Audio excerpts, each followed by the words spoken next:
Bizarre Reality Media.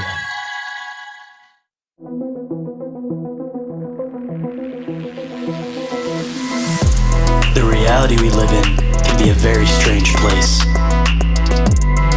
Most of the time, fact being stranger than fiction. How will we ever start to understand this reality we live in unless we question everything? Join me and a guest as we unravel the mysteries of this reality, one topic at a time.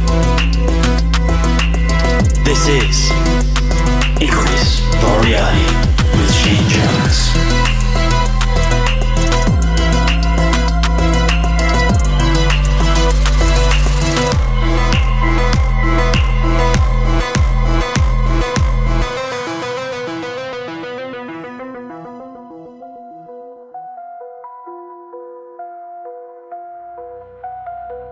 What is up, Bizarre Society, and welcome to the expanse of deep conversational exploration into the fringes of social norms. I'm the one they call Shane, aka the original Shane Squatch, and today for you guys, we're diving into the story of Snippy, an extraterrestrial intrigue with Paige from Rocky Mountain Ranch Research. We're uncovering the secrets behind animal mutilations, high strangeness sites, and those strange cubes. Are they portals or mind traps? Katie shares jaw-dropping stories and evidence that challenges everything we know about UFOs and the paranormal. We'll explore how sacred sites might be gateways to other dimensions and why understanding these patterns could unlock the keys to our reality. Are you curious about the dark secrets luring in high strangeness sites and wondering if you're truly alone? Then this conversation is for you. But before we get into this fascinating conversation, just two pieces of news and updates.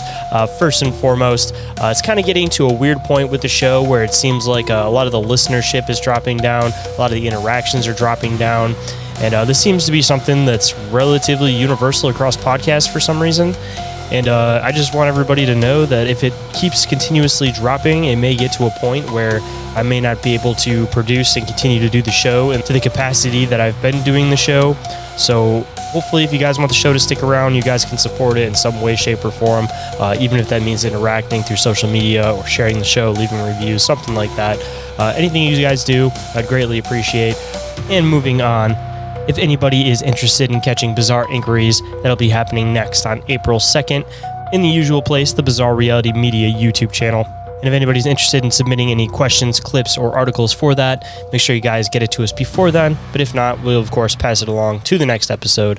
And if anybody's interested in being guests on the show, sharing your bizarre experiences or encounters, or contacting me for any reason whatsoever, you guys can do so through email, which is inquiriesofourrealitypodcast@outlook.com. For any professional inquiries, you guys can get a hold of me at bizarrerealitymedia@outlook.com. And if it makes it any easier for you guys can also text or call the Bizarre Reality Media hotline 24/7, and that number is 313-364-1551. And if you happen to miss any of that, it is all available down in the show description. And with that, let's get into the show.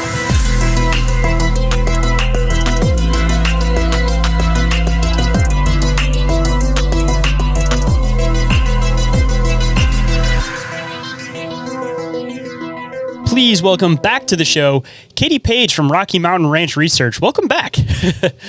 Oh, it's great to be back.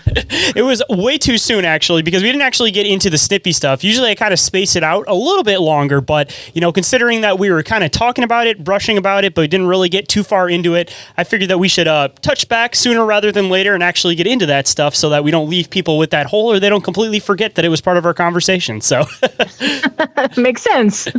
So I guess for anybody that maybe didn't catch our last episode, since it was a little bit more of like a free flow conversation style and a little bit less like straight to a topic, for anybody that may not know who you are or what Rocky Mountain Ranch Research is, why don't you kind of fill them in a little bit? Yeah, just in a nutshell, when I was a young girl, I spent time on really, at the time, I didn't know anybody knew anything about it or that it was researched at all, but it's basically predates the Skinwalker Ranch. I've been featured on, Beyond Skinwalker and things like that. But for me, my sister, and my mom, this was something that has remained a mystery our whole lives. And I, like I started out kind of in the paranormal world because I had a lot of paranormal things happen to me throughout my whole entire life. And that kind of led into watching shows and documentaries And I learned about MUFON, the Mutual UFO Network, years and years ago, and came in as a field investigator, worked my way up to state director. But, I learned a lot through the MUFON and that organization. And then I set that down and started Rocky Mountain Ranch Research to really just focus on the Rocky Mountain Midwest area. I bought a book called Hunt for the Skinwalker, and in that book, I learned that 3 PhDs and the APRO, which is the Aerial Phenomenon Research Organization, actually researched the ranch in my childhood. And back then, I think that's what we talked mostly about on the first show.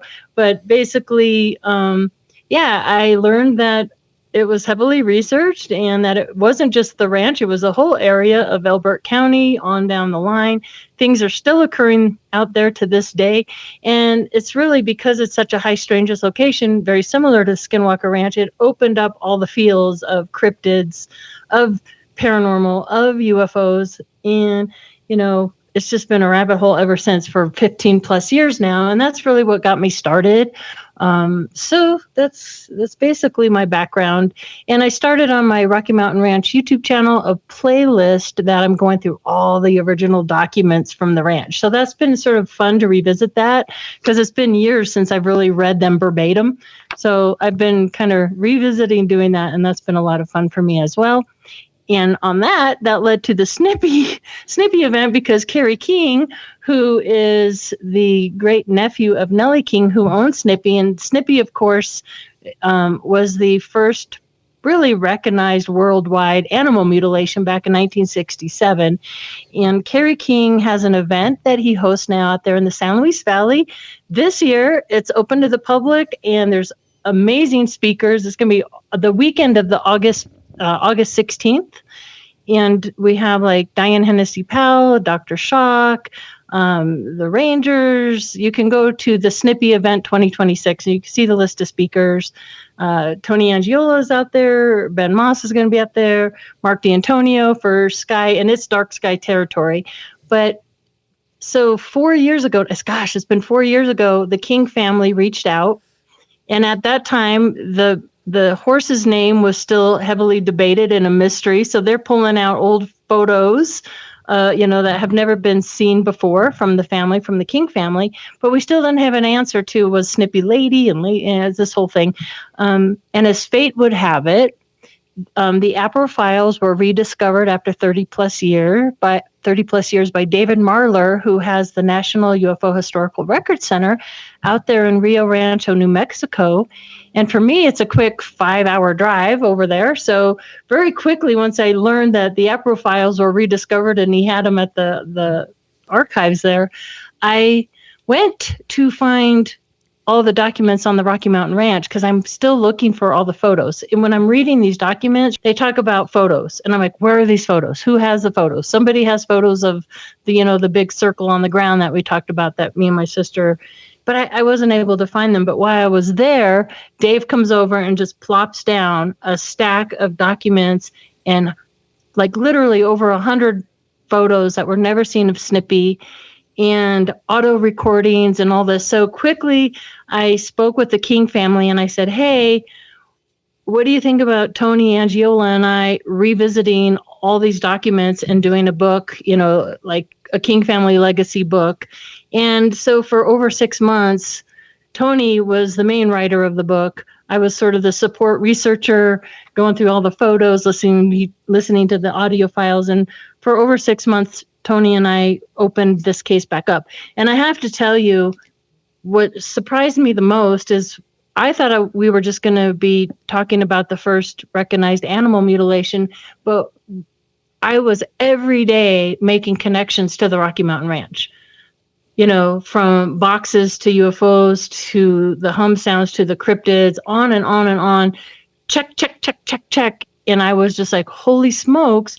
This is really important because this was in, 66, 67. We had a lot of activity going on even before the Snippy event. And then all of a sudden, to connect that to what was going on in the mid to late 70s in Elbert County, just 3 hours away, and it's still occurring to this day. So I think it's really important to revisit a lot of these old cases. Just to throw it in here too, do you know how far back these spots could potentially have like really started at? Because I know that like Trey Hudson, we talked about it last time. He has that very similar location, like the Meadow. But a lot of these places, like, are these something that seems like they've just always had these type of phenomenon happening at them? Or does it seem like there may have been something that could have like potentially sparked them? Because it kind of almost seems like, considering that it's like a fluctuation of so much different phenomenon where, as you were mentioning, you get cryptids, you get paranormal, you get UFO type of stuff. It almost kind of seems like a gateway or something may have been opened. So I don't know if there's like maybe like a starting point for some of these locations, but they seem like they're just like the perfect spots for almost like a fluctuation of everything. Yeah, that's a really good question, and one that I asked early on. What are the commonalities between these like hotspots?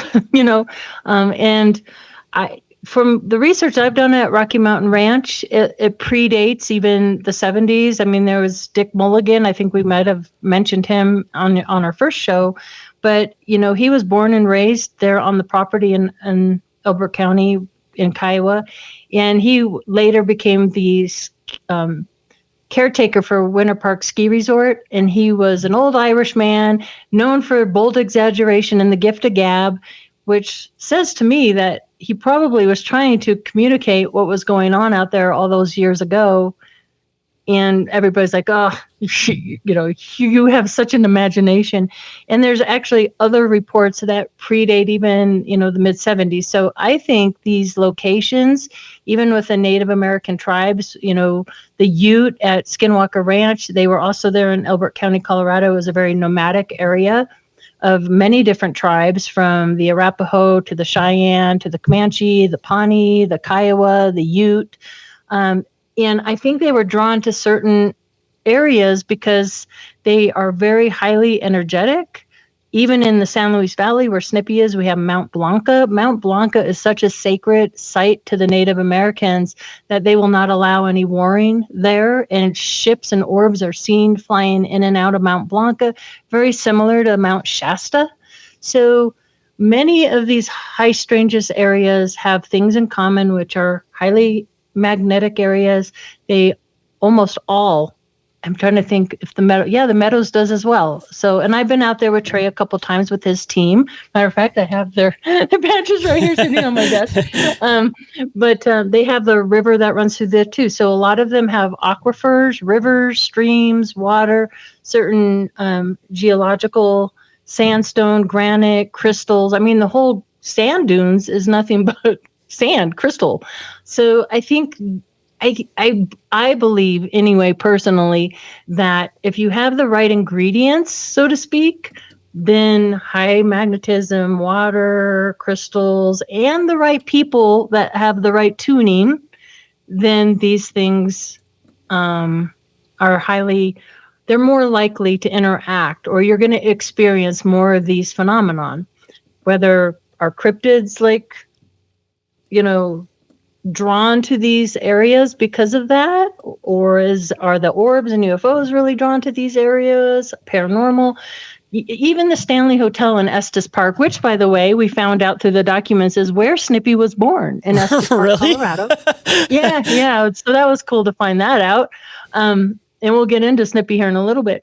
But even the Stanley Hotel, it's well known that there's water and crystal and granite, and these things keep that, it's a paranormal hotspot. And a lot of these paranormal hotspots have these same ingredients at the Rocky Mountain Ranch and the Skinwalker Ranch and Sedona, Arizona. It's highly magnetic. That the whole area of Sedona. If you look at the geological energetic map of the United States, Sedona is off the charts.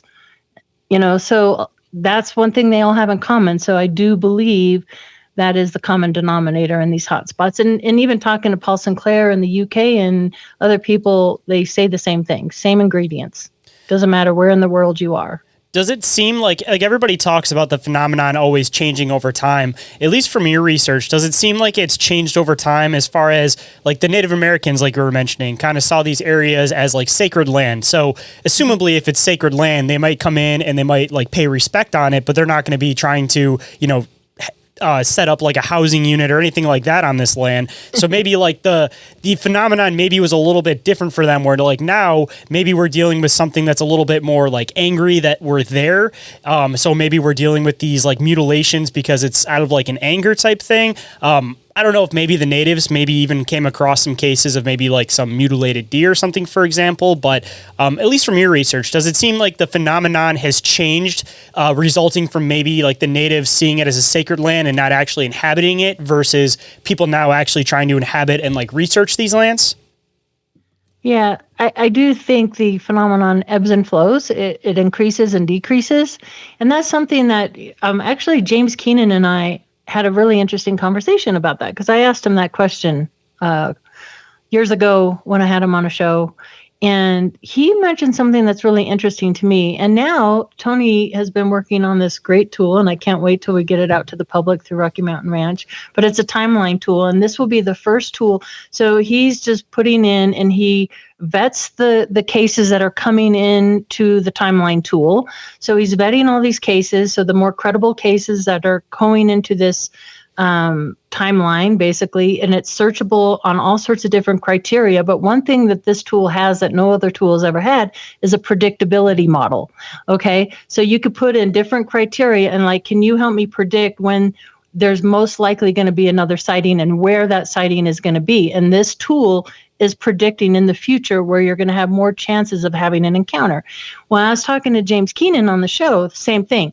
Why is there this ebb and flow? And he said something to me that kind of made sense to me, and because it speaks to the energies that are coming towards our planet. He has noticed that there's like this 7-year cycle where the phenomenon will go higher and then dip down, and they seem to be following like sun flares or solar flares, solar ejections. I know on my social media, I follow a thing that follows the Schumann resonance of the Earth. Like when we're getting bombarded with these high energies, right? Activity goes up, calms down, activity lowers.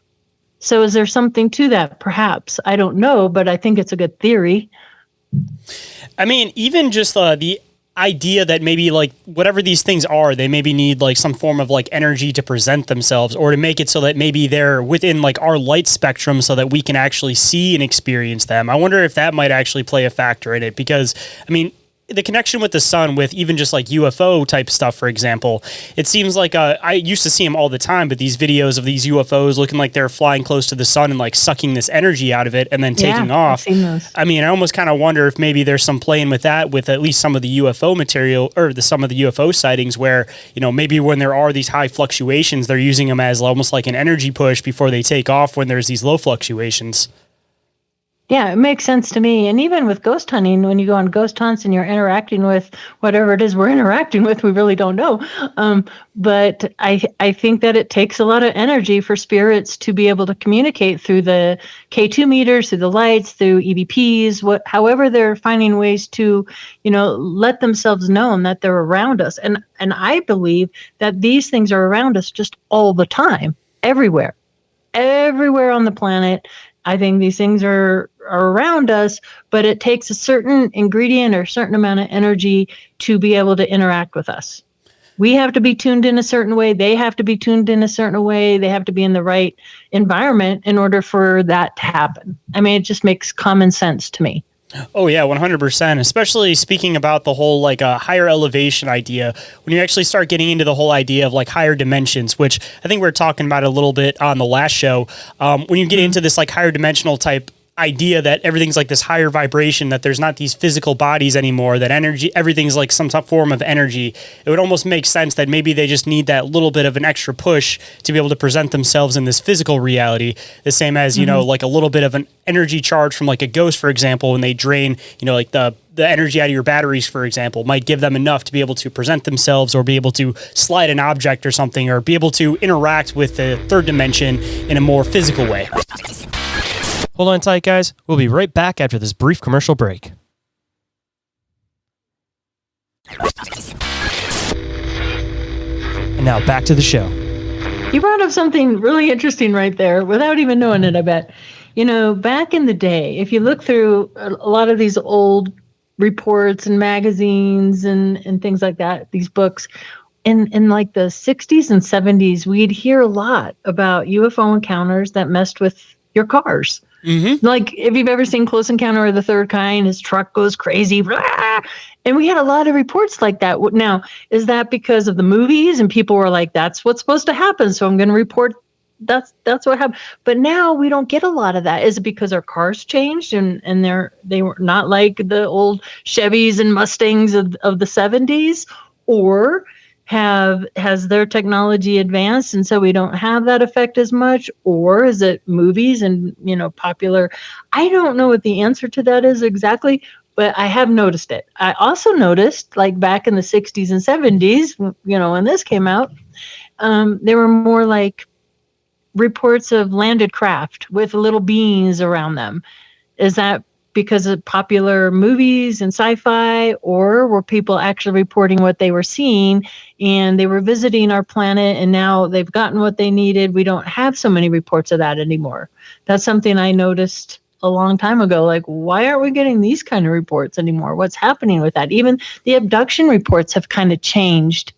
And I'm not sure why that is. We're still getting people reporting abductions, but they're not like they used to be in the 70s. You know what I mean?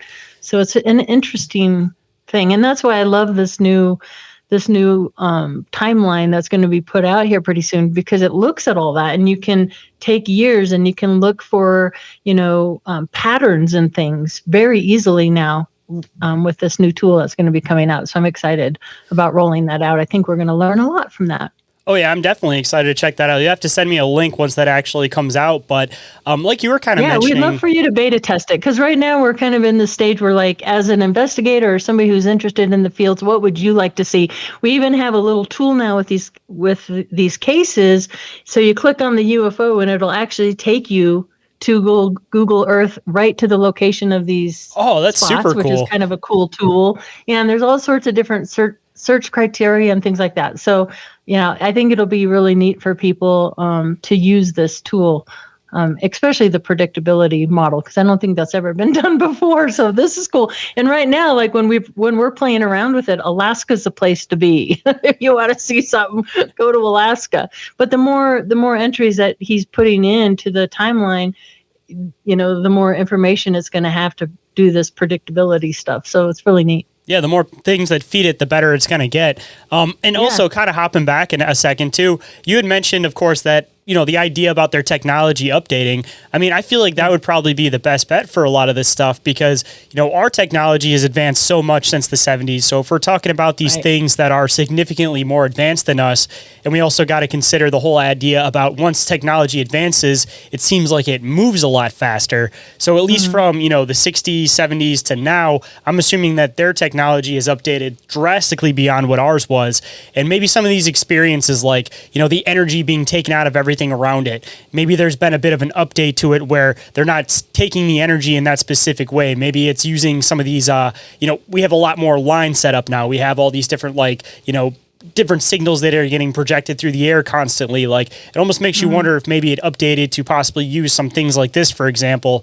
And even like you were kind of mentioning with these cases about abduction from the 70s versus now, it seems like back in the 70s, there's a lot more of them actually physically getting off the ship and actually like getting somebody to come to the ship, where now it seems like there's a lot more of this, almost like people getting like pulled through like ceilings, like almost like they're not actually existing in like a physical reality anymore. Like again, it seems like it's technology updates. So as the phenomenon changes, at least for extraterrestrials, if we're going to consider them to be another civilization, possibly, we have to consider the fact that their technology is going to advance so much faster than ours that every like 10 years, it's going to be like a 100-year jump with their technology. So, I mean, who knows what it could potentially even look like another 10 years from now? Because it seems like it's constantly always shifting, especially with the UFO stuff. And as they actually are starting to release information, it almost kind of makes you wonder if it's so far past that now that this stuff is basically like just doesn't matter anymore. Yeah, no, for sure. And even in my first book, there's a chapter when I did the 3 years going through Dr. Leo Sprinkle's archives and all his correspondence from people around the world. One of the chapters in that book is dreams or memories, because people were having these very vivid dreams that seemed like a memory to them, so much so it warranted a whole chapter of the book. And I feel like contact has changed for extraterrestrial. We hear the word right now being tossed around a lot with psionics and the autism kids that can basically have telepathic abilities. And I feel like instead of the traditional, being floated out the doors and windows of houses and being brought on a ship and examined, I feel like abduction is happening more mind to mind, more while you're sleeping, almost in a telepathic kind of way for people that are having these experiences. So I feel that that's evolved as well. It almost kind of makes you wonder, like, there of course is these mutilation cases. We had talked about it last time with there being like these human mutilation cases, but some of these cases where people are being just like almost like sucked out of their body where they can see their physical self laying there, it makes you wonder if it's almost more of like they're trying to test something out, like they're trying to test the psyche of the person. They're not actually doing these like physical experiments to cause trauma on somebody, but rather like maybe trying to cause that trauma to see how the brain is going to react. Like, because if you don't have the physical body there and you're not actually like manipulating the physical body, like I almost kind of wonder if it's either something that goes into whatever this idea of the soul is, like maybe they're tampering with the soul itself, or again, they're just trying to almost like run these simulations to almost see like what somebody would potentially do in certain situations. Yeah. And think about that for a minute, because I've gotten boxes and boxes of other people's archives and stuff. And John Schuessler, who is one of the founding fathers for MUFON, he's here in Colorado, and he is really gracious with sharing his material. And so I had many boxes of John Schuessler's research and copies of things that he had saved through the years. And it ran the gamut from, aerospace, because he was very interested. He worked for Lockheed and all that, aerospace and space and medical stuff. But I came across a document that he had copied from decades ago, and they talked about soul recyclers. Okay. It said, here's the big secret. This is what people don't want to talk about. And they talked about these strange boxes. And of course, anything with boxes, I'm like, whoa, boxes, because we had boxes on the ranch and boxes at the meadow and boxes on the Higdon case. And these boxes are something that people don't talk a lot about. So it gets my attention. So it grabbed my attention. I'm like, what is this document about? It talked about soul recyclers on the dark side of the moon and other locations, and that the extraterrestrials were interested in human souls, and that it kind of got a little dark in areas. And I'm like, well, wait a second. So basically, it kind of touched on reincarnation of souls, and that this earth is like a training ground, basically, like it's a school of hard knocks. And being here incarnated in these human bodies certainly isn't the easiest thing in the world. We see it every day. Even people that we perceive to have it all, the rich and famous, struggle. They go through hardships. We've seen it on headline news. Tragedy strikes. Doesn't matter how much money you have, how much talent you have, how much fame you have. Tragedy can strike. So it's hard being here on this planet, and that these soul recyclers basically are here. So the ETs are learning through us. That's what this document said. And that's one of the big secrets. And I'm like, wow, I wonder if there could be any truth to that. And how do you get off this crazy ride of having to come and take these hard knocks over and over and over and over again? It was an interesting document and an interesting theory. I don't know if there's any truth to that, but I thought, I don't know. Basically. See, that's one of those weird things that almost every single, a lot of different religions and viewpoints talk about the idea of like reincarnation. So it almost kind of makes you think that if it pops up in enough places, there has to be something to it. It's just a matter of what perspective are you actually viewing it from? Because, some might see it as like reincarnation, that you're going to come back as a higher life form. Another one might see it as this constant soul trap that you're living in the simulation. Like, we're all talking about the same thing, but it's like, which perspective is actually the correct perspective on the situation? Right. And Thomas Campbell, I was so excited to see that Thomas Campbell is going to be speaking at Contact in the Desert this year, which is the end of May, early June. If you can make it out to Contact in the Desert, I will be speaking there, and I'm going to be talking about 8+ years of research I've done on the Roswell body Denver connection, which Don Schmidt has really been, supporting me on and helping me along with that, because there's a lot of interesting things. So I cannot wait to share all of that research for 8+ years that I've been doing on this Roswell body. I think I even know where the little body is right now. So that will be interesting. But Thomas Campbell will be there. And Thomas Campbell he has the My Big Toe books, which I find a little challenging to read. There's a lot of acronyms in those books. But I like the concept that he talks about, which is the simulated theory. And that, to me, would explain a lot of what we're dealing with when it comes to UFOs and cryptids and ghosts and everything. If that's the reality we're living in, which is a simulated reality, it would kind of speak to all that, right? And explain a lot of it. So I like that. I can't wait to see what he's going to talk about. Well, I'll have to have you back on at some point to be able to talk about that Roswell alien thing, and I'll definitely have to try to see if I can contact him to have him come on the show and talk about that too.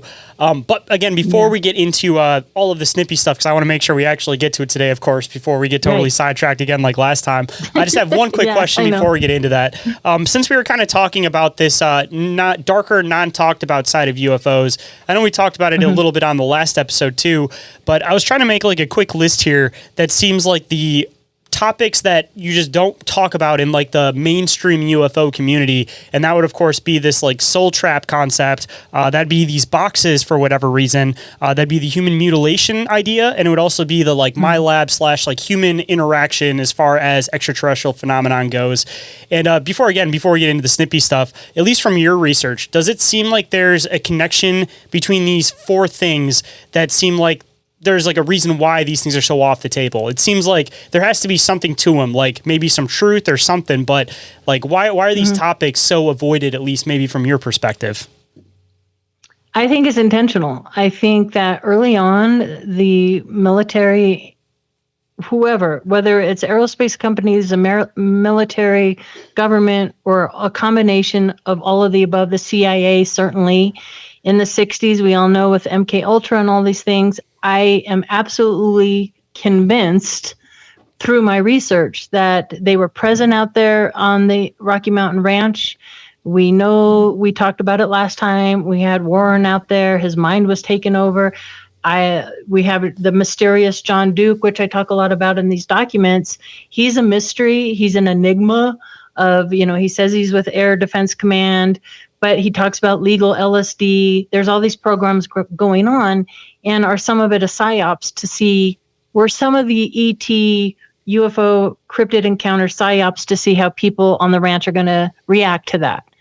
That disembodied voice that I experienced as a little girl, was that plasma ball technology? Was that an experiment to see how people, and it sounds kind of way out there, but the more I've researched it and the more that I've dug into it, not just in Elbert County, but across the United States and perhaps even other countries as well, I think they've been studying this for decades and how people are going to respond, which speaks to if there's going to be a false flag event of alien whatever, they've been on this for decades now, 50 years. They've been kind of watching how people are going to react. So yes, I think that for sure people or whoever, whether it's CIA, military, and I believe it's both, they've been on this for quite some time, and they've been using people as pawns. And that's part of the reason why disclosure, I don't think we're going to see it like people think we're going to see it. Yeah, I don't either. I think it's a matter of what we're seeing with a lot of these things, like I was mentioning, that seem like the people don't want to talk about in the UFO community, is there's this phenomenon that's happening with extraterrestrials, and we seem to be trying to go behind it and almost mimic it in order to try to understand it, or at least that's what it seems like from my perspective. And as we're like releasing this disclosure, it seems like we're only releasing the things that we're able to catch up with and understand. So we have this combination of like the main phenomenon happening. We have this other phenomenon that's being put under saying that it is that phenomenon, but it's actually humans trying to just catch up and understand what they're doing. And then as they're catching up and tailing behind them, they're just releasing information. Like that seems to be why there's this you don't want to talk about these particular topics is because the human mutilations, I'm assuming, there is some of these that are the alien aspect, but I'm assuming that there's a huge portion of them that are actually the human aspect of it. And they're trying to, again, mimic these experiments that the extraterrestrials are doing. But of course, they can't talk about this, otherwise it's going to be a huge problem. So it has to get swept under the rug for the sake of experimenting and research and trying to understand for the future, I'm sure. So one day, maybe 100 years from now, 200 years from now, it'll be some random file release that gets dumped that isn't even relevant anymore. But until then, it seems like these are like the main ones that, for whatever reason with disclosure, like they can't talk about them, because I'm assuming that they have a good portion to do with them. Yeah, I also think that they probably opened up things they didn't even know what they were doing. I mean, you think about weather manipulation too, even that. Like humans, for some reason, we think that we get to play God with certain things, and we've messed with things that we probably shouldn't have messed with. This phenomena included in that. They've probably opened up doorways, opened up portals, done things that they had no idea what they were doing, and now they don't know what to do with that. How do we close it back down? We didn't know what we were messing with. You know that occult practices are part of this phenomenon as well. That was speculated way back in the early days with the animal mutilations, that we had these cults doing it. But did they open up things? That was even discovered in the Snippy case, that they were practicing occult practices out there. And what did that open up? I don't know. And then what do you do at that point when you're dealing with things that you don't know how to control? And whoopsies, no. What did we do?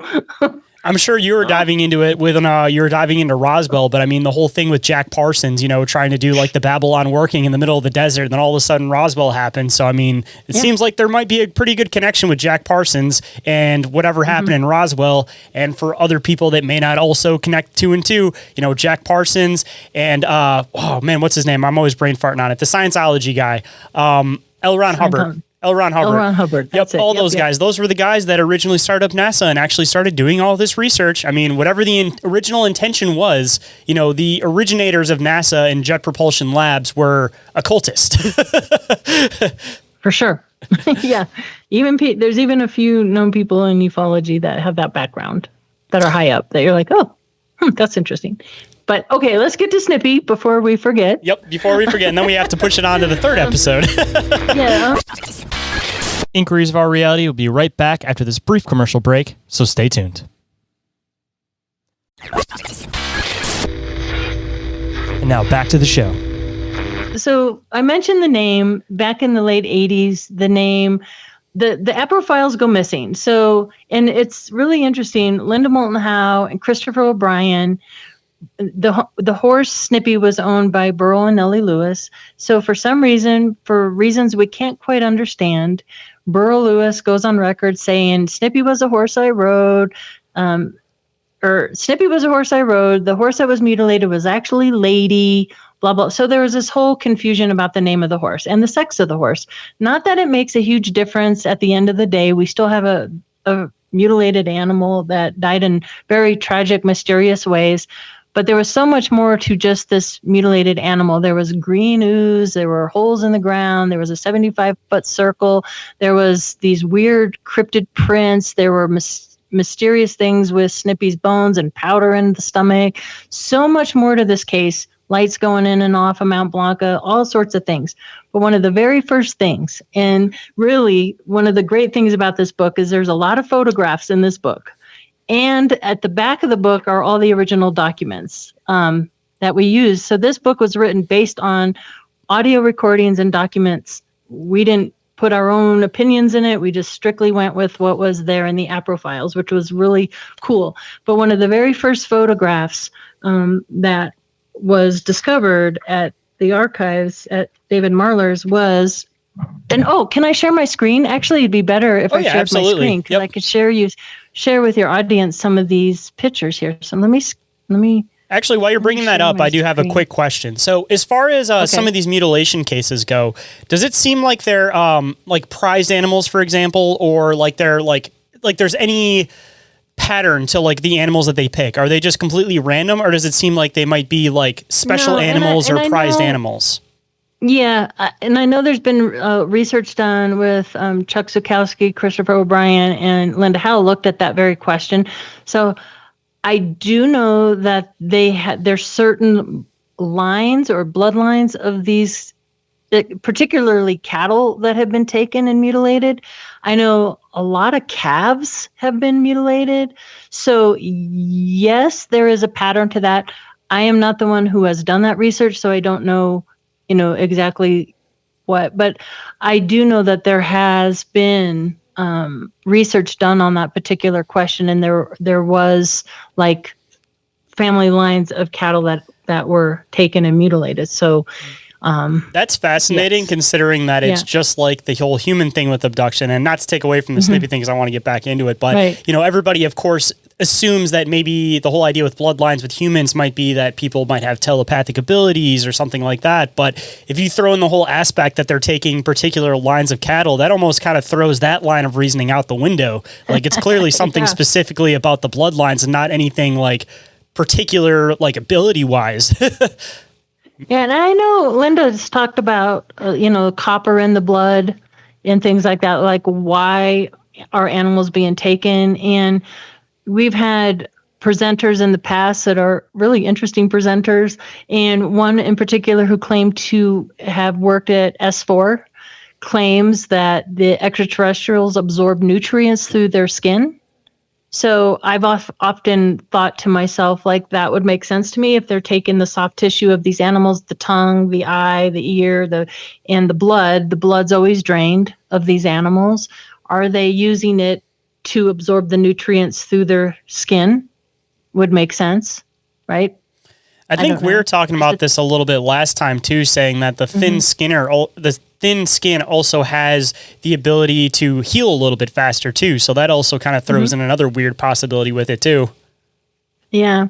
And one of the documents that I just read through Clarissa Bernhardt, she was a psychic back in the 70s. She visited the ranch, and there was a letter that she wrote to John Durr, who was a seismologist that was out there, PhD. And in that letter, she's like, I was on the airplane, I had time to meditate, and I asked about, the mutilations. And in her meditation, what came through for the psychic was that they were looking at hormones and manipulating different hormones of these cattle, and specifically, she used the word dwarfism and giantism in using these nutrients in blood of these animals in a hybrid program for these extraterrestrials. That's what came through in her meditation. And I'm like, well, that's kind of an interesting thing.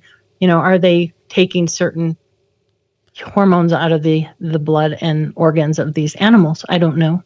That would almost kind of make sense with the whole bloodline thing, that maybe it's not that there's anything special about the bloodline, but maybe rather that it's a bloodline that they've already been working on to maybe make cleaner or have something a little bit better about it. So it's not that it's like, oh, there's something really, really good about this bloodline. It's just that this is the one that they've already been working on for 100 years, so 50 years. So they want to follow it down the line. So they just want to follow it down the line. Yeah. Exactly. And there's even been reports, I know at Skinwalker Ranch and other locations as well, that sometimes these animals that are mutilated act different. The ones that are targeted for mutilation, even a day or two before they actually are mutilated, will start spinning or acting funny. There's even been a study, I don't remember which particular book it was, but they were looking at these cattle with black lights, and some of them were targeted or marked with squares.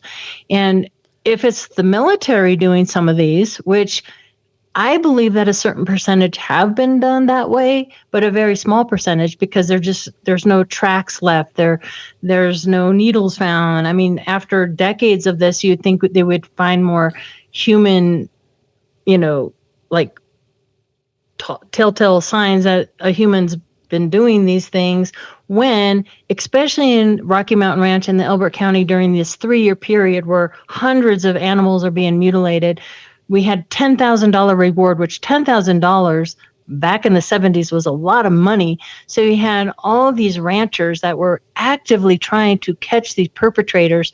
Yes, we had the reports of all the mysterious copters at the time, but they would find mutilated horse and cow and sheep there with no helicopters around, no human marks, no human tracks, no human anything. So I don't think very many of them were performed that way, but the ones that were, you have to wonder, were they taking these cattle to test? Because a lot of these, I think Chris O'Brien is the one that had the map of the mutilated animals in connection to like the, nuclear test sites. So were they testing the water, the ground? Were they looking because of mad cow disease, that kind of thing? And I think, yes, probably a certain percentage were, but I think it's a small percentage.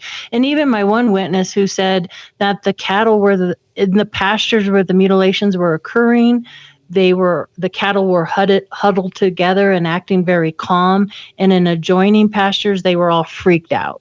What is that about?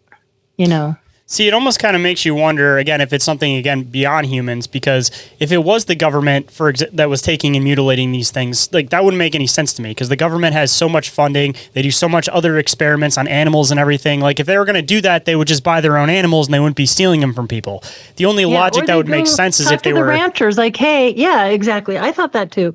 Like wouldn't they just go offer the ranchers a certain amount of compensation or something? If like, hey, we really need to test these animals for whatever purpose, most reasonable people would be like, oh, wow, that sounds really important. Yes, for, $4,000, because my bull's worth $3,000, whatever, I'll allow you to test it.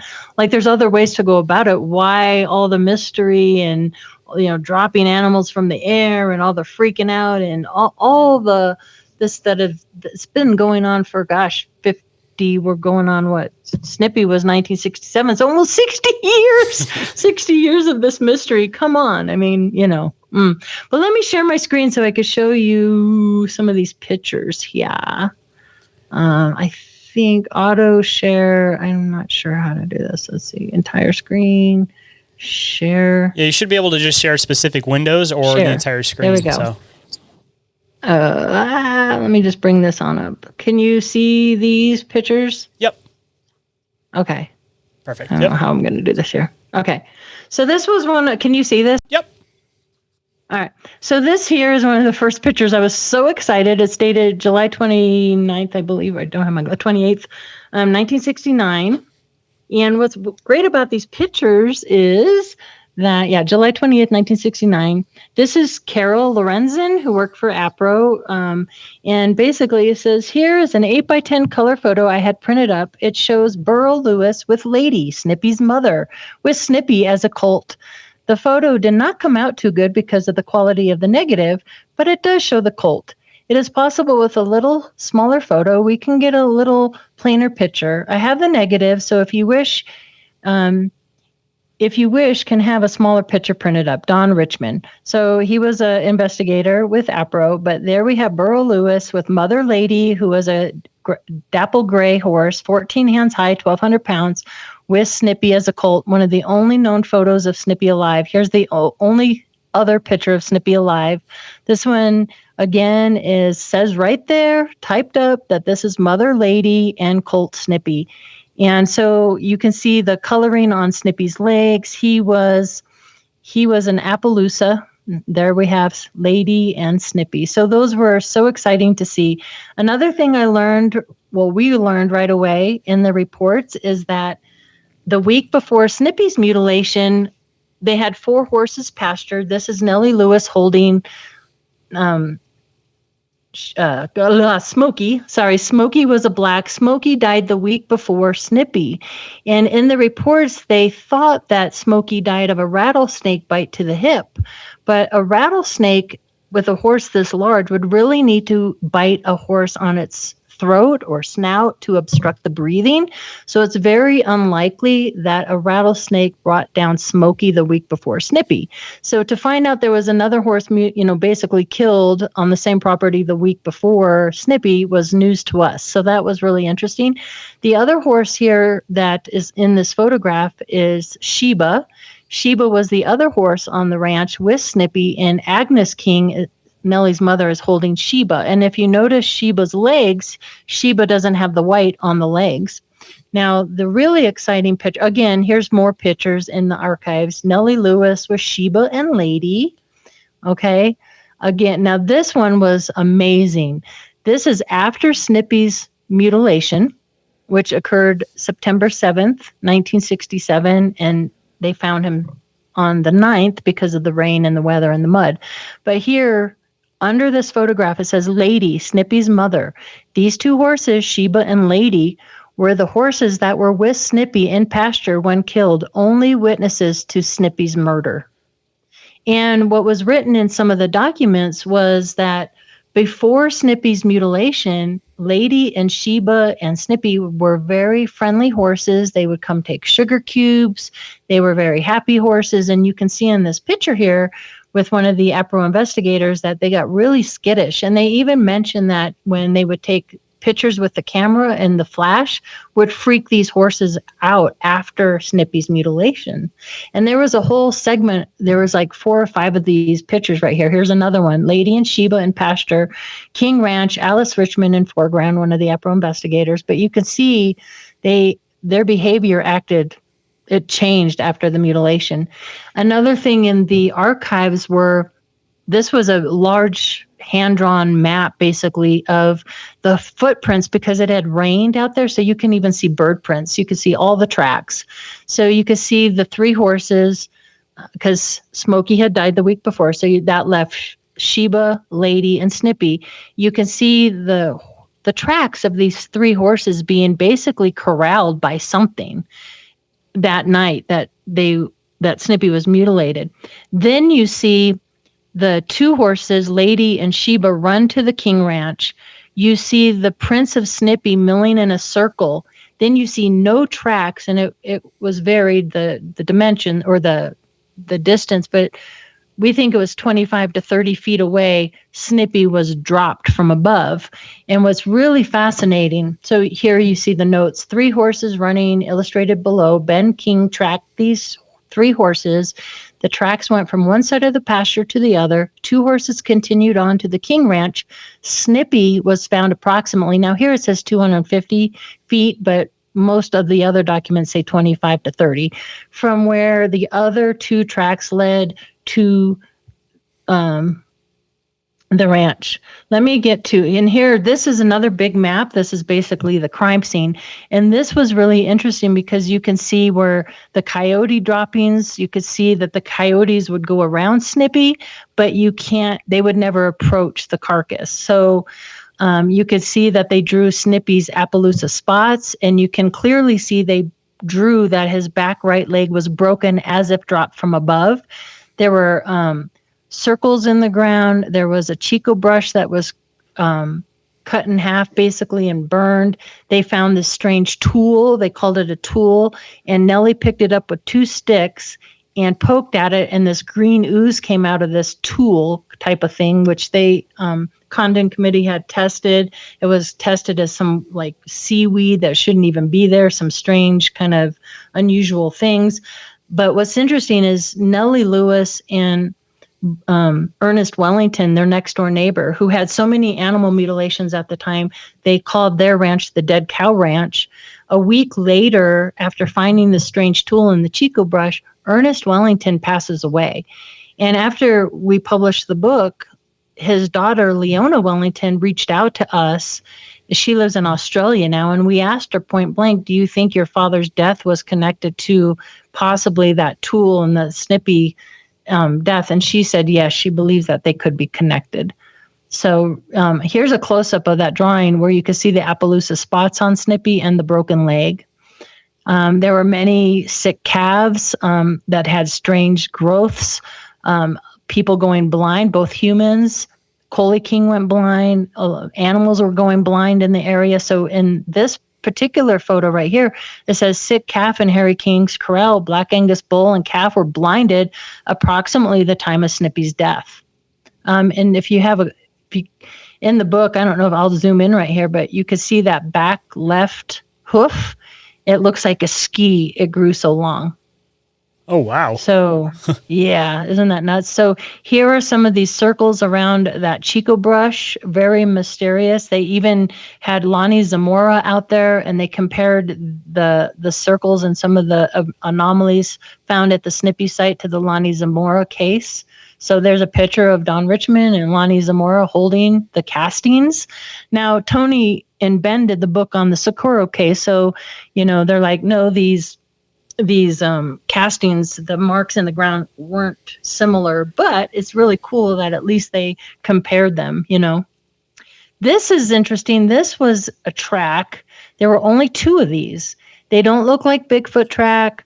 I don't know if they're bear track, but what's interesting, the ground was really moist and these look heavy. There were only 2 of these. So there's a picture of the investigator with these 2 tracks as if, and here's the theory that Tony and I came up with. There's cryptid birds, right? They're these large cryptid birds because here we only have 2 of these tracks right near Snippy. And that's all, just 2. They didn't walk off anywhere. It was as if something came down, left these 2 tracks, and then exited. Are they a large bird? We don't know. But in the audio recordings, when they're talking about these tracks, they did not want these tracks to get out to the public. Specifically, they said, we don't want anybody to know about these strange tracks. So that was a new piece of information. The weird part about those tracks is it almost looks like there's like 6 toes or like fingers or something to it. I kept counting it back and forth. It looks like 6. It looks, that's what we thought. So I compared them to bear. They don't look like Sasquatch. We don't know, but those, they almost look like scratch marks or I don't know. They're very unique, but that was at the Snippy site. Yeah, that was super strange. That's some of the weirdest tracks I've ever seen. It's like knocked in deep, like probably a good couple inches, and then it has like a scuff of like 6 fingers. That's a really weird one. Yeah, it really is. And then again, here's Sheba and Lady, mother of Snippy. So there were so many of these, and we're just like, wow. We also had the bones because there was a debate on whether Snippy was male or female. And clearly, because Snippy's bones are at the UFO Watchtower, they're clearly a male. There's a new cover title. Let me go in here. Hold on. I'm going through these. Let me go back because I have some other pictures here that I want to share with you guys. That one we'll get to in a minute. But I want to go back to Snippy's body as it was 9 days later. Hold on a minute. I put all these in here. Sorry about this. This was one of the boys. There was a lot of activity. This was just a interesting shot in the San Luis Valley back in the day. Okay, here. This is the picture right here. This is basically the only known photo of Snippy 9 days after his mutilation. So what's interesting about this particular picture is that you can see his Appaloosa spots, number 1. You can see the marking on his leg like when he was a little colt. You can see his back right leg is clearly broken. But what else you can see in this picture is you can see that his back left leg was also bare of flesh and skin, which, people are like, well, maybe a bird ate at it or something, but there's no tracks that ever, nothing ate that. And why would they only eat like the back left leg and leave the other ones intact? You also see this black tar around Snippy's head. That was also tested. That is not blood. That is a tar-like substance. Another weird thing about Snippy is when he was found, he had this bleach. We are experiencing technical issues. There is no cause for alarm. Please be at ease. Hold that thought. We'll be right back after this brief commercial break. And now back to that deep conversation you crave. A few moments later. Can you hear me? There he is. Sorry about that. I can hear you. My internet just completely dropped out and my box restarted. They don't want this information out. I was just rambling on and on. I made sure I wrote down exactly the last sentence you stopped at. You said that he had bleach, and then that's where it stopped on cut out at. He had bleach bones. Yeah, because you were talking about the picture of him.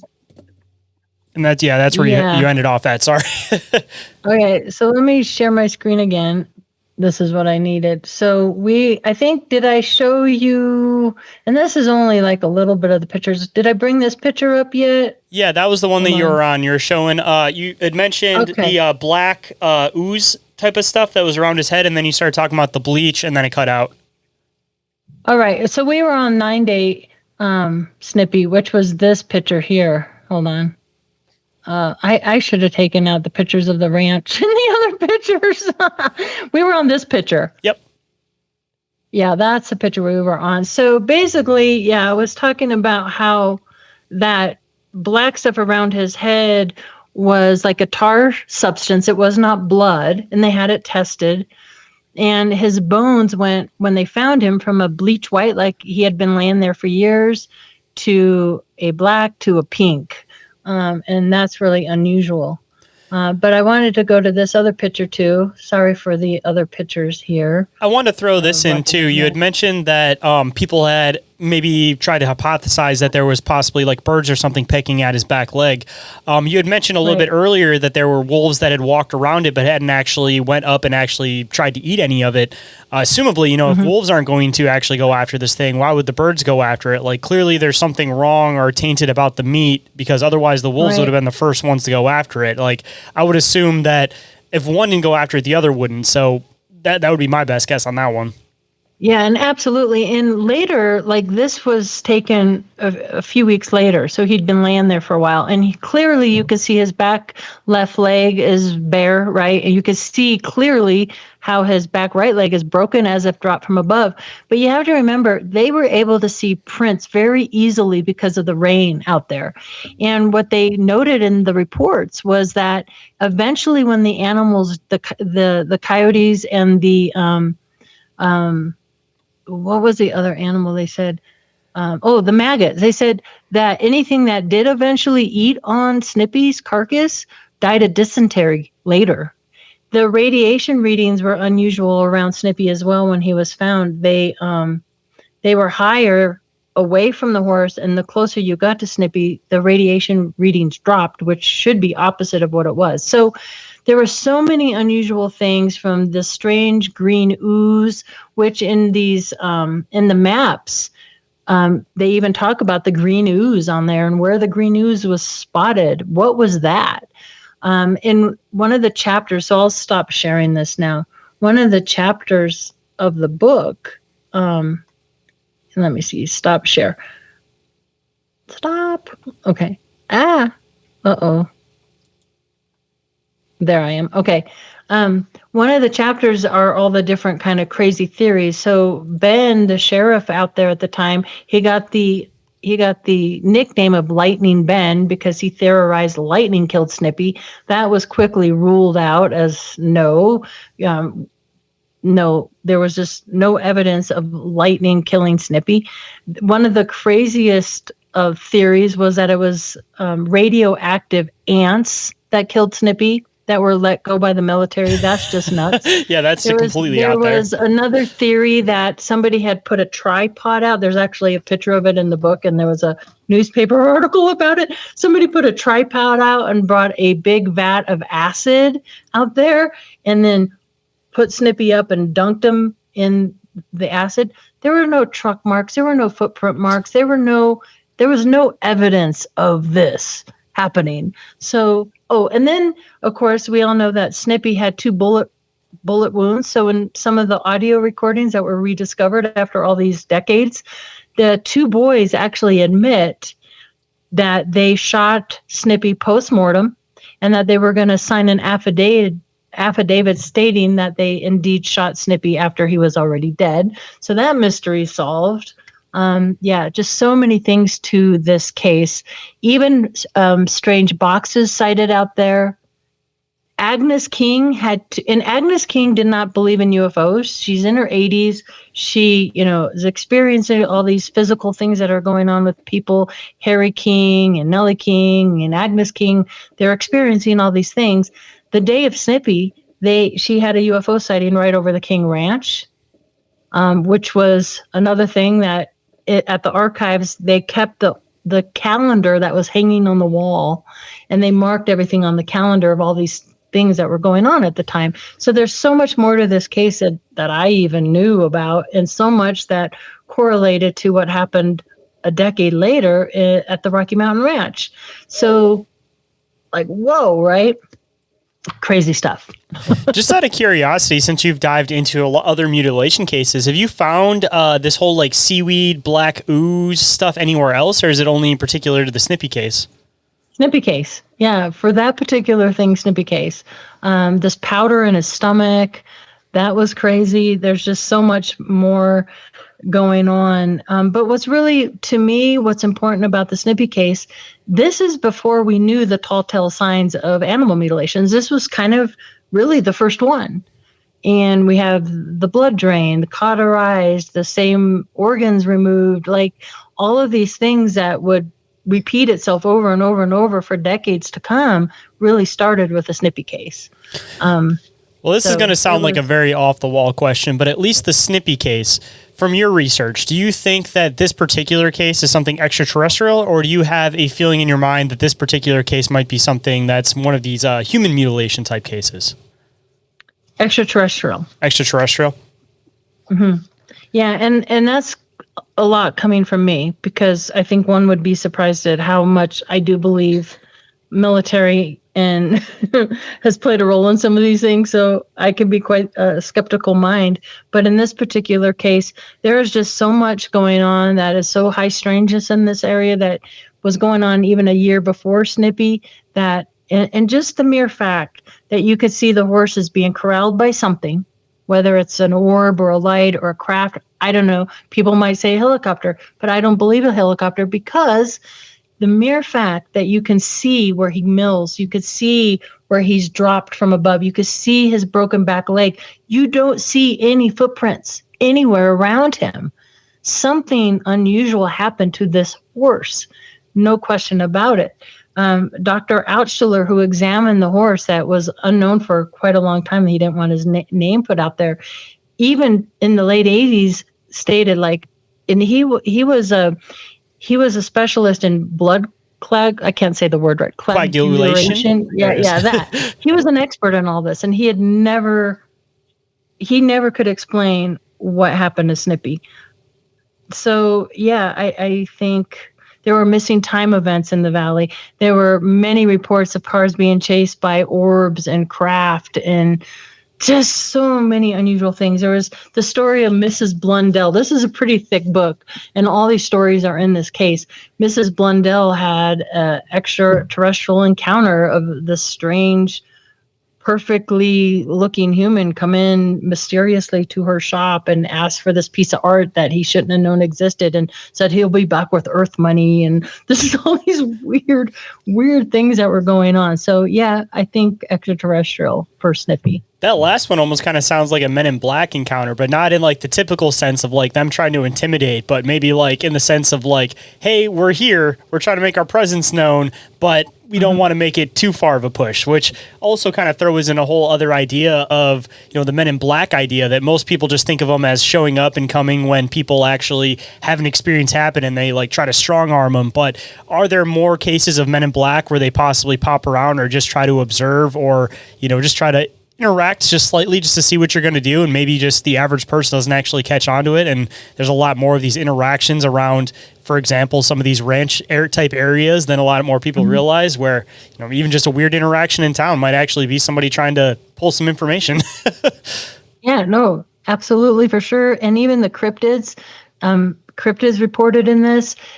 One of the things that I don't talk a lot about, but it was in the Rocky Mountain Ranch reports, and then I witnessed it myself with my two youngest kids, early on when we're driving around Kiowa, you know, and I'm just at the very beginnings of reopening, looking into all these strange things from my childhood. I'm in my Jeep and we're driving around Kiowa, Colorado, and this thing runs across the road. And I'm like, we're like, what the heck was that? Pull the Jeep over. We jump out of the Jeep. I'm trying to find this thing. But to me and my kids, it looked like a platypus. Okay. We don't have platypus. It had a long thing and da-da-da. So lo and behold, in the Rocky Mountain Ranch reports, there's a cryptid described as a platypus creature. In the Snippy case, in the files, Nellie Lewis says she sees a platypus creature at Lake Como by Mount Blanca. And I'm like, what? So there's these weird platypus creatures, and it's in the book as well. But it was in the documents from the ranch and the documents from Snippy. So many of these correlating things that were happening while we're going through all these old archives from the original reports that I like the boxes. I'm like, did you just say there was a box encounter in the San Luis Valley? Like so many of these things. And the fact that there were these strange hoof growths and the animals going blind and people going blind and having cardiac episodes and migraine headaches and all these physical effects too. I'm just like, whoa, so many connections that were happening that yes, something definitely was and is still going on in the San Luis Valley and in Elbert County and all these other high strangeness locations. So, yeah. Just a matter of investigating them for enough time and trying to find these common parallels. But it seems like this cube thing seems to be one of the main ones that's popping up more than anything with a lot of these places. But the whole cryptid thing, I mean, a lot of people talk about like Sasquatch encounters, but the platypus thing, that's like a completely new thing that I haven't heard at all whatsoever. So I guess just for the sake of it, since we're starting to kind of wrap stuff up a little bit, again, most of the time people think of Sasquatch when it comes to these locations, but what are some of the other like weird things you've come across as far as these places go? Yeah, the cryptids is interesting. And again, there's so many moving pieces to all of these reports. A couple of things that I would like to finish with, basically, is it's never too late to re-examine and look at these older important cases because, you know, in 1967, where they're just focused on this one thing, all this other remaining evidence that we now know is connected to other cases was overlooked, right? So it's so important to go back and look at that. Like, oh my gosh, they have a box thing. They have this thing. They have that thing. Cryptids is interesting. Even when I was an investigator with MUFON Colorado, one of the more interesting cases that came across for me was there was a father and a son in the daytime driving to the Denver International Airport on E-470, and they had a sighting of a large cryptid bird. And we've had like pterodactyl sightings out here in the Rocky Mountains where people are reporting like pterodactyl type birds, these large cryptid birds. Even at the Rocky Mountain Ranch, there was what they called like a phoenix type bird. Even Sean Bartok, where his ranch was, had a cryptid bird encounter. So when we had that strange print that wasn't really talked about or divulged from the Snippy case, was it a large bird that came down? There's a lot of actually like big bird sightings and pterodactyl sightings. Like I had somebody that came on like a month or two ago, and he was talking about how many sightings there are in central United States, which exactly like Colorado, like you were describing, and going all the way down into like South America. Like there's like this like canal all the way up like the center of like North and South America that there's like regular sightings of these things. And if you consider giant birds to be part of the equation, then, you know, people getting abducted and lifted off out of nowhere, now there's another aspect of the phenomenon that could be explaining this. I know. And these are just, there's so many things that I didn't talk about for a long time because it just sounded so like, if I talk about boxes, right? But then I talk to other people that are having this similar, and I'm like, okay, time to start talking about the boxes because it's a thing. Same with the cryptid birds. Like it seems so strange and unusual, but yet Mothman, right? I mean, there's so many accounts of this, like Bigfoot. I didn't even want to touch the Bigfoot thing. I ignored cryptids. I even ignored the mutilations because I didn't want to get into it because it's so mysterious and so convoluted and just crazy that I just ignored it for a lot of years. And I'm like, I can't avoid it anymore. Number one, it's still going on. Now that people know that I've done this work in Elbert County, people are having mutilations, and I'm getting, okay, so this just happened. And so it's still continuing, and we haven't been able to find answers for all these decades. And I wonder if we ever will, but maybe we'll get closer and closer the more people talk about strange boxes and strange birds and strange cryptids, and maybe we'll get some answers. I don't know. I mean, the boxes thing, that's one of the things that fascinates me the most, because that's one of those things, like you were kind of mentioning or a little bit earlier, that a lot of this research starts getting into the occult, and this whole idea of like boxes and being trapped in boxes and like the symbolism of boxes is all over that. So if you consider that part of it too, like that just, again, adds in another weird aspect to this whole phenomenon. That why is it that for so long the cubes just were something that wasn't really talked about, and now, like you were mentioning, you go back into some of these old cases and it's like Carl Higdon, like there's a lot of these old cases that all involve these like glass boxes or these like almost like translucent boxes. Like it's such like a strange part of the phenomenon that you'd assume that it would have been one of the main focal points, but it just got pushed into the background until all of a sudden people now were like, all right, you know, these locations have these boxes, so why are all these other locations having boxes, and what is the connection or meaning of this? Like clearly this is something that goes back, like there's something to interacting with higher dimensions or other realities, and there being whatever the symbolism is of these cubes. Yeah, even what is that? Is it Coral Castle? Is that in Florida? Yeah, that was the guy who supposedly used like vibration and stuff to build this, like, you know, this. Didn't he have a box? A strange, mysterious box? Yeah, and they claim that there was like humming and stuff that came from it at night, and he got into the whole thing, or he wrote a book about electromagnetic frequencies and stuff like that too. So again, just diving into another weird aspect of the occult with vibration and all this type of stuff linking into this. That and the box I encountered at the ranch had a hum sound to it, like a bee sound. So I like the theories that, like the one woman that came up to me and she's like, you know, did they use these boxes to keep the cattle calm, to hypnotize, to mesmerize, to, you know, and that I'm like, wow, that makes sense. So if these boxes do emit a tone or frequency, is it used for these reasons? You hear the paralysis for abductees, contactees, these animals. I think these boxes are an important part of the equation that nobody's really connected that. So I would be curious to go in, and maybe this is something that has to be on Rocky Mountain Ranch's radar, to go back to these, you know, mutilation cases, these higher strangeness cases back in the archives, and look for any mention of any box, any tone or whatever, because maybe they're connected to the mutilations. And negative and positive effects caused by people actually going inside of these cubes, because it seems like it goes back and forth where, you know, like Trey Hudson, for example, the two people that went into this cube on his location ended up suffering from later complications and ended up passing away from it. But on the other side, people like Carl Higdon, correct me if I'm wrong, but he ended up going into that box. And then when he came out later, there was actually some health problems that actually went away from him entering this box. But it did. That's true. Yeah, it seems like there's this weird aspect of it where people are altered either for good or for bad, depending on when they enter these boxes. So again, what's the connection with that? Is it something that maybe they're using them as like a stasis to be able to run experiments possibly? Or is it in a matter of maybe these things are interacting with people's bodies on a molecular level, and sometimes it improves things, other times it doesn't improve things? Like it's kind of like the whole idea with radiation that, you know, some people end up getting really sick from radiation, but there are these weird cases once in a while where, you know, it ends up healing some type of ailment from radiation. So I wonder if there's a connection there with that too. Yeah, and Carl Higdon, you know, he said that he was returned basically because he had a vasectomy and they didn't want him. But even in Skinwalkers at the Pentagon, that book, they talk about the blue orbs. And I had one encounter with a blue orb. It was pretty significant.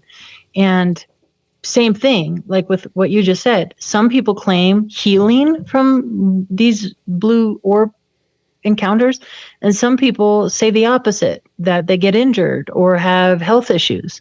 So, and I think it's also interesting that the different color orbs, because we have reports of orange orbs, red orbs, blue orbs, white orbs. What do the different colors mean? Different things? Do they cause different reactions for people, whether they harm people or heal people? I've heard both. And why is there a difference in that?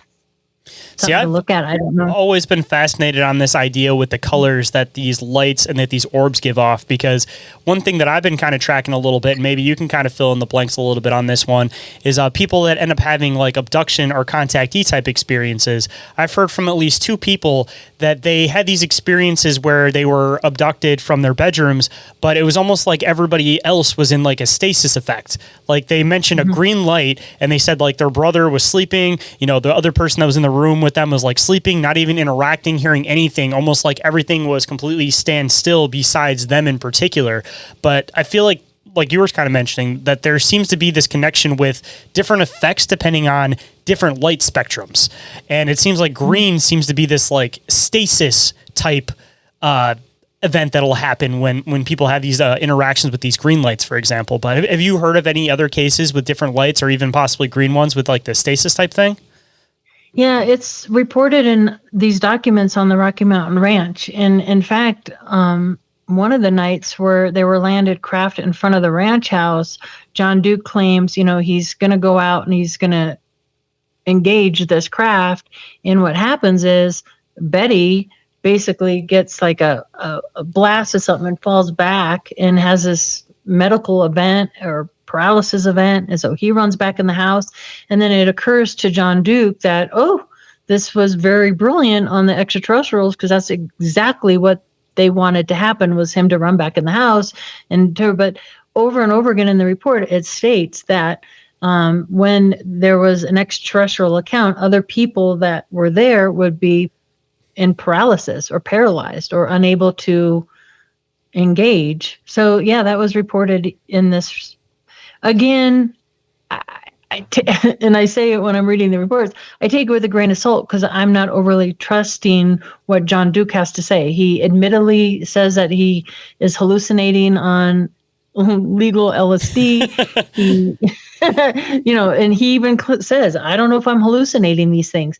The things that make me think that might not be the case is there's other witnesses to it. There's other people that report it, and not just on the ranch property, but across Elbert County that are having similar experiences. So that being said, well, maybe that was going on.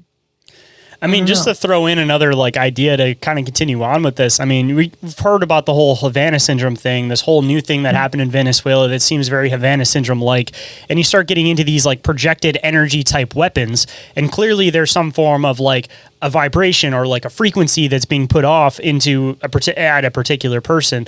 So when you start getting into some of these type things, I think it's honestly working on the same type of technology. It's just a significantly more advanced version of it, because such a weird concept to think from people, but if you could just blast like a light color spectrum at somebody or a light color frequency at somebody, is it possible that it could cause different effects? I mean, we already start seeing that, you know, if you start flashing like certain lights in people's eyes, they start causing different effects. That's why, you know, you have like the whole thing with police lights, for example, being red and being blue, that it puts you in the state of like, you basically want to stay calm, but at the same time, you're also staying on like high alert. Like we've already seen that there's a psychology to interacting with these flashing colors and everything. But if you project that idea and you also put it with these ideas of like energy weapons, I mean, I definitely think that there's some pretty good validity to it, that it's not that they're particularly colored these certain ways to try to give off an effect, but rather that they're using whatever light spectrum or whatever vibration frequency spectrum that like green or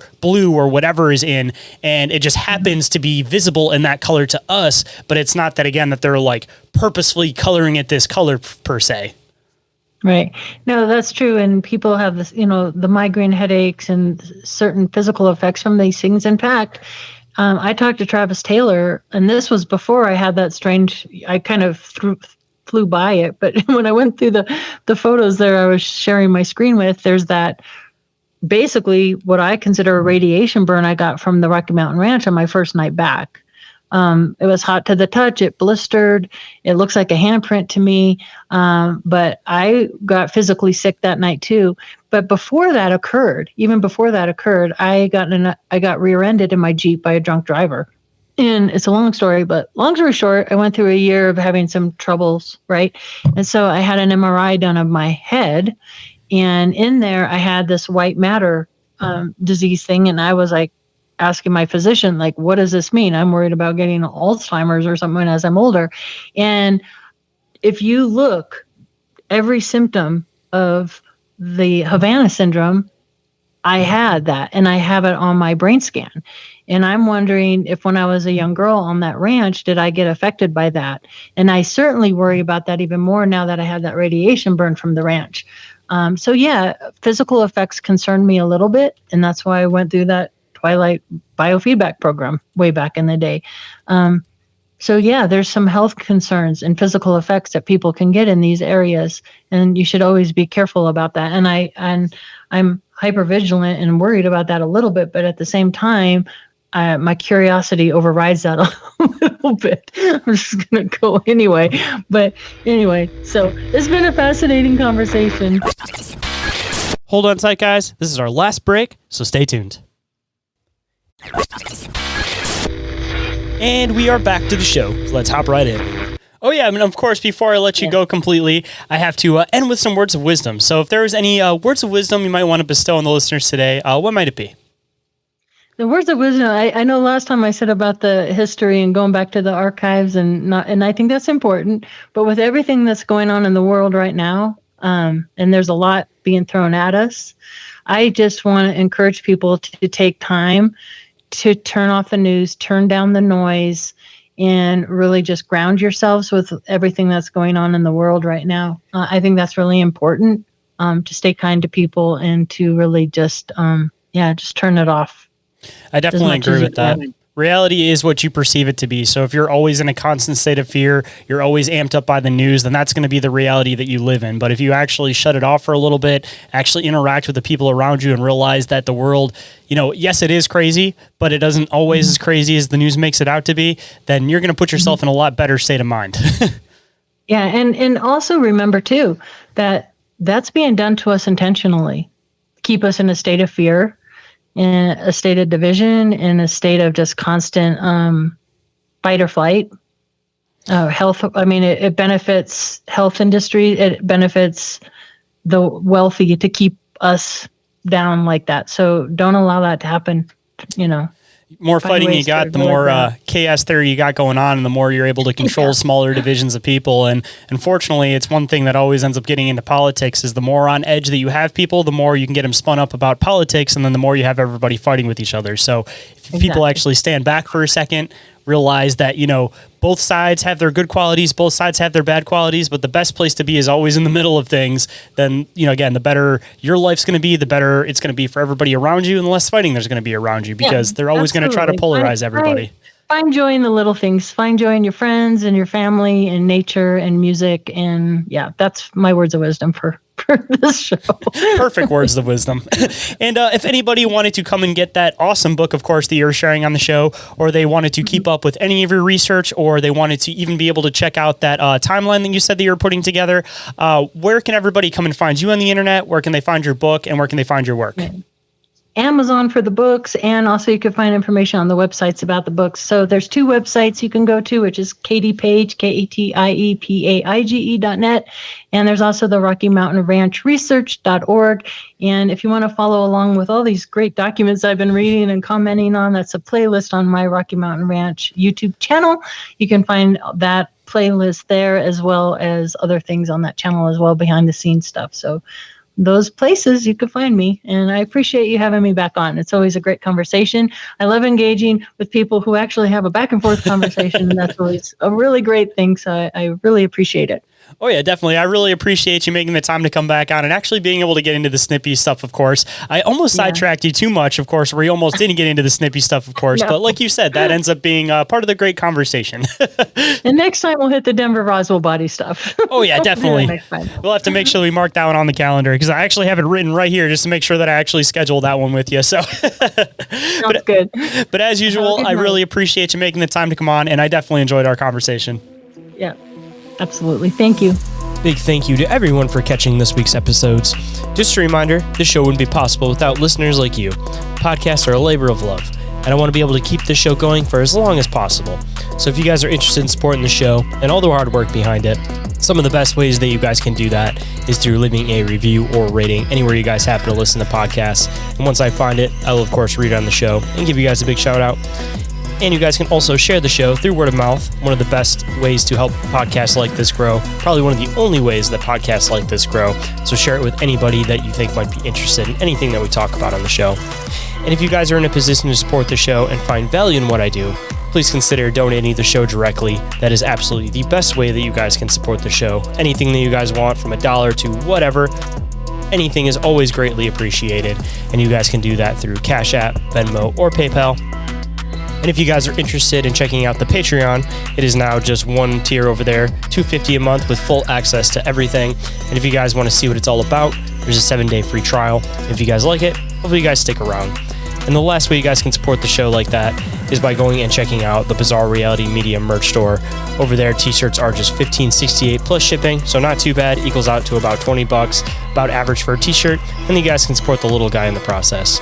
And if you guys want to keep up to date with the show, you guys can also go and follow the show on Instagram and Facebook, and you guys can catch live shows and video content on the Bizarre Reality Media, TikTok, YouTube, and Rumble channels. And if you guys need another podcast to get you guys through your work week, please consider checking out my other show, if you haven't already, Bizarre Encounters with Shayn Orin, talking about a lot of the same stuff we do on this show, but in a different format. We do have some guests over there, but a lot of it is our research and our deep dives and our conversations back and forth. But if you guys enjoyed this show, I definitely think you guys will enjoy that show. And if you guys missed any of that, every single thing that I mentioned is all available in the link tree, which is available down in the show description. And with that, hope you guys enjoyed the conversation. Hope today's show has connected some dots in your own reality, and I'll catch you guys on the next one. Have a good night, everybody. Reality isn't what it seems. Abductees taking aboard a craft with a tractor beam. Is life a simulation or an astral dream? Aliens travel through black holes in different galaxies. Life is a bizarre odyssey, with a mic talking about philosophy. Well, Bigfoot is stalking campers as a Wendigo walks through the woods of sharpened antlers, using a Ouija board to talk to the dead like a necromancer. There's so many questions and not enough answers. So if you're interested in mysteries and abnormalities, tune in and listen to Inquiries of Our Reality. So if you're interested in mysteries and abnormalities,